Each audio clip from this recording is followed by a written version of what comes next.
नमस्कार, आप सभी का स्वागत है एक्सेलशियर न्यूज में। दर्शकों, जैसे कि हम सब जानते हैं कि इन दिनों जम्मू वर्सेस कश्मीर हमें देखने को मिल रहा है। कहीं ना कहीं जो है जम्मू और कश्मीर में डिफरेंसेस जो है वो उभर कर सामने आ रहे हैं। क्या कारण है, किस तरह से इसे दूर किया जा सकता है, क्योंकि जम्मू कश्मीर एक ऐसा प्रदेश है जिसकी एग्जाम्पल जो है दूर विदेशों में भी दी जाती है। लेकिन आज ऐसे हालात जो है उत्पन्न हो रहे हैं, कहीं ना कहीं डिफरेंसेस आ रही हैं। इन डिफरेंसेस को किस तरह से दूर किया जा सकता है, इसी पर जो है आज हम विस्तार से चर्चा करेंगे। इस वक्त मेरे साथ पूर्व जम्मू के मेयर हैं, आइए जानने की कोशिश करते हैं। मेयर साहब, जिस तरह से डिफरेंसेस की बात करें, कहीं ना कहीं जो है डिफरेंसेस जो हैं वो उभर कर सामने आ रहे हैं। जम्मू वर्सेस कश्मीर भी देखने को मिल रहा है, कई तरह के इश्यूज जो हैं वो भी हमें आ रहे हैं। तो किस तरह से जो खाई पैदा हो रही है इसको दूर किया जा सकता है, भरा जा सकता है?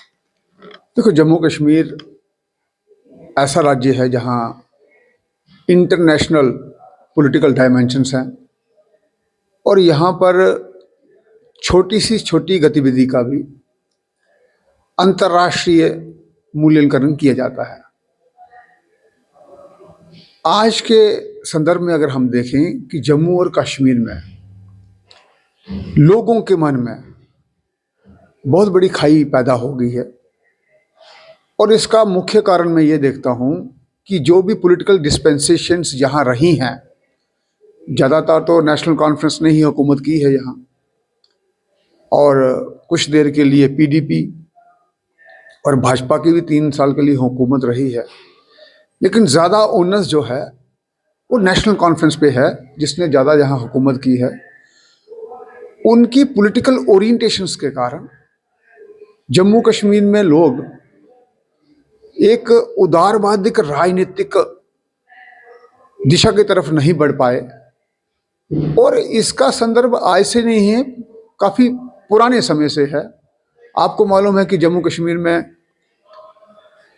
जब 1931 में एक अपराइजिंग हुई थी, तब शेख साहब ने ये कहा था कि यहाँ का एडमिनिस्ट्रेशन ठीक नहीं है और हमारे जो रिलीजियस राइट्स हैं वो हमें नहीं दिए जा रहे। तो एक अपराइजिंग हुआ, तब से लेकर आज तक।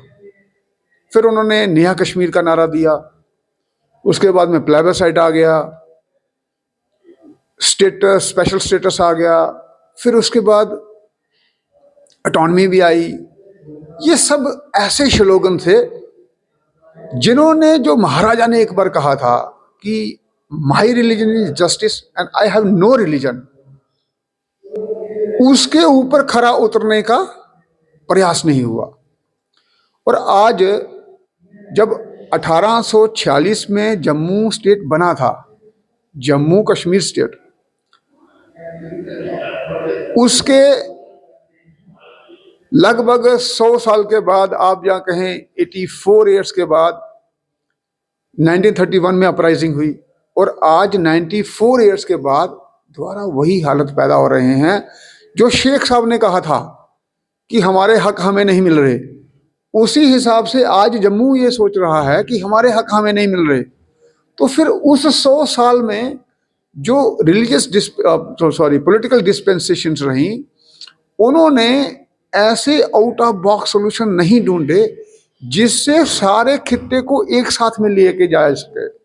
और मैं ये चाहता हूँ कि उमर अब्दुल्ला साहब एक ऐसे खानदान से आते हैं जिनके दादाजी यहाँ प्राइम मिनिस्टर रहे हैं और पिताश्री जी भी चीफ मिनिस्टर रहे हैं, खुद भी अभी वो चीफ मिनिस्टर हैं।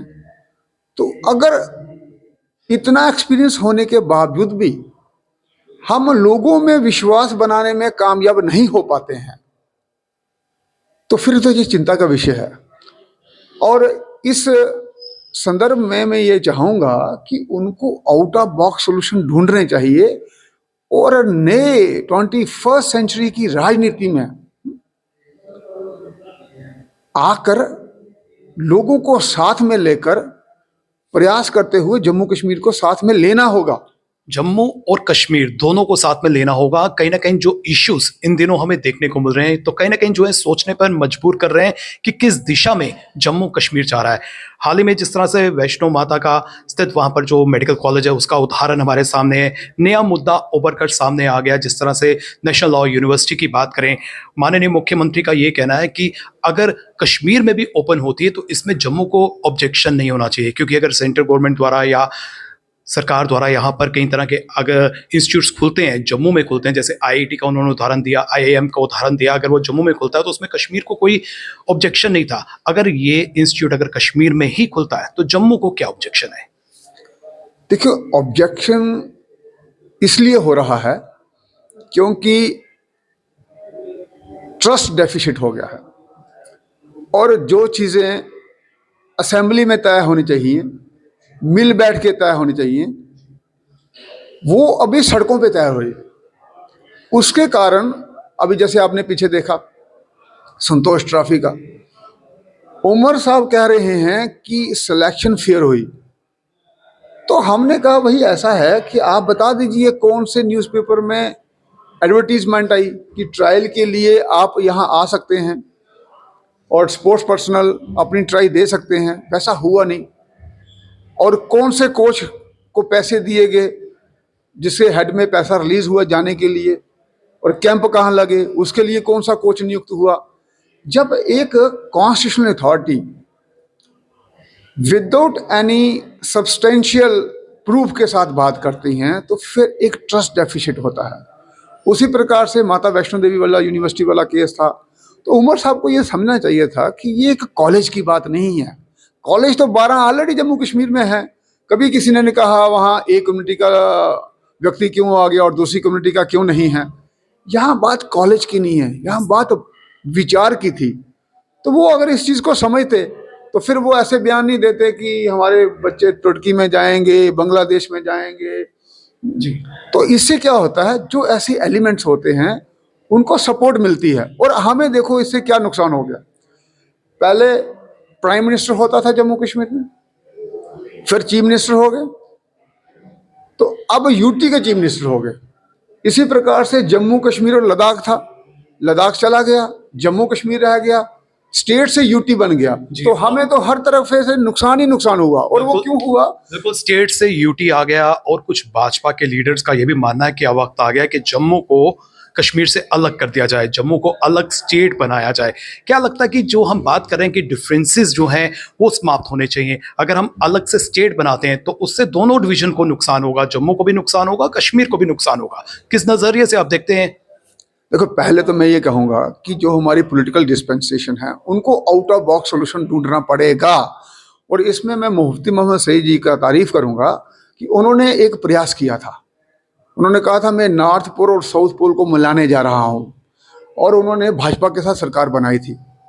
और भाजपा के साथ सरकार बनाने के लिए मुझे मालूम है कि उनको किन परिस्थितियों से गुजरना पड़ा होगा तब।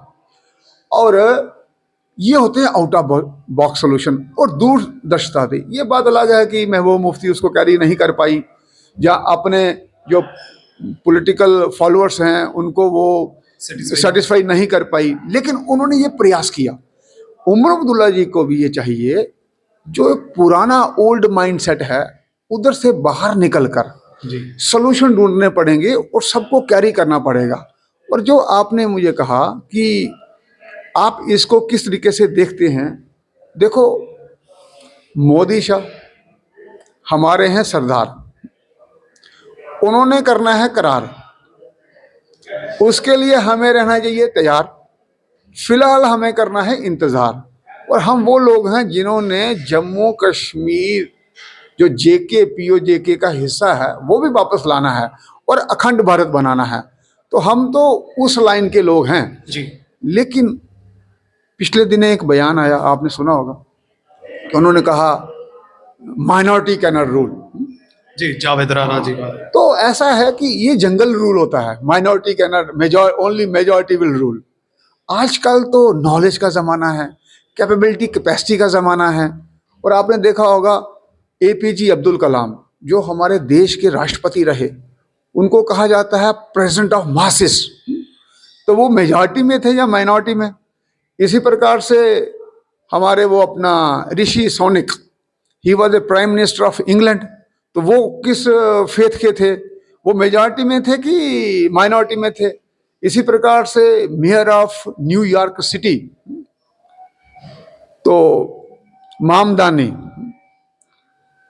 वो जोहरान मामदानी, वो किस फेथ के हैं। तो कैपेबिलिटी, कैपेसिटीज मैटर करती हैं और नॉलेज मैटर करती है आजकल, और लोगों का फेथ मैटर करता है। जंगल रूल नहीं है यहाँ। और इसी टाइप की मानसिकता से उमर अब्दुल्ला जी को बाहर निकलना है। क्या क्या आप मानते हैं कि जम्मू के साथ जो है इनजस्टिस हो रहा है, जम्मू को वो डिलीवर नहीं कर पा रहे हैं, कहीं ना कहीं जो है उनका माइंड जो है वो कश्मीर सेंट्रिक है? देखो, उनको राहुल जी का प्रेशर है, और जो पुरानी मानसिकता चलती आ रही है, जो कुछ ऐसे एलिमेंट्स हैं, हालांकि कश्मीर में बहुत बदलाव आया है, वहाँ के लोग प्रोग्रेसिव और पॉलिटिकल ओरिएंटेड हो गए हैं, लेकिन कुछ एलिमेंट हैं जिनका उनको प्रेशर है। उस प्रेशर से बाहर आते हुए उनको नए सोल्यूशन ढूंढने पड़ेंगे। और जम्मू कश्मीर जो इंटरनेशनल अरीना में अपना स्थान बनाया हुआ है, उसको उससे भी आगे लेके उनको चलना चाहिए। और बातें कौन सी होनी चाहिए, अगले 10 साल में हम अपनी जम्मू कश्मीर की इकॉनमी 1,50,000 करोड़ कैसे बनाएं, एम्प्लॉयमेंट कैसे जनरेट करें, और अपना स्थान इंटरनेशनल पॉलिटिकल डायनामिक्स में कैसे बड़ा बनाएं। हमने ऐसी बातें करनी चाहिए, जबकि हम रिलीजियस और फंडामेंटलिस्ट इश्यूज के साथ अपने आप को जकड़े जा रहे हैं। तो मेरा ये कहना है कि ये चिंता का विषय है, और इससे हम सबको उभर के बाहर आना पड़ेगा, क्योंकि इसमें हम सबका नुकसान है। बहुत बहुत शुक्रिया, आपने हमें समय दिया। कहीं ना कहीं जो है जम्मू वर्सेस कश्मीर जो है इन दिनों हमें देखने को मिल रहा है, कई तरह के इश्यूज जो है वो उभर कर सामने आ रहे हैं, और रिस्पॉन्सिबिलिटी जो है वो माननीय मुख्यमंत्री की है, हमारे बीजेपी के लीडर्स की है, हमारे हर एक विधायक की है, हर एक सिटीजन की है। जो खाई पैदा हो रही है, ये खाई हमें और नहीं बढ़ने देनी है, और जितने भी डिफरेंसेस हैं इसको कम करने का प्रयास करना होगा। माननीय मुख्यमंत्री से यही अपील करेंगे, जम्मू को भी साथ लेकर चलें और कश्मीर को भी साथ लेकर चलें। फिलहाल नितिन कनोत्रा और मुझे यानी कि रितेश गुप्ता को दीजिए इजाजत। नमस्कार।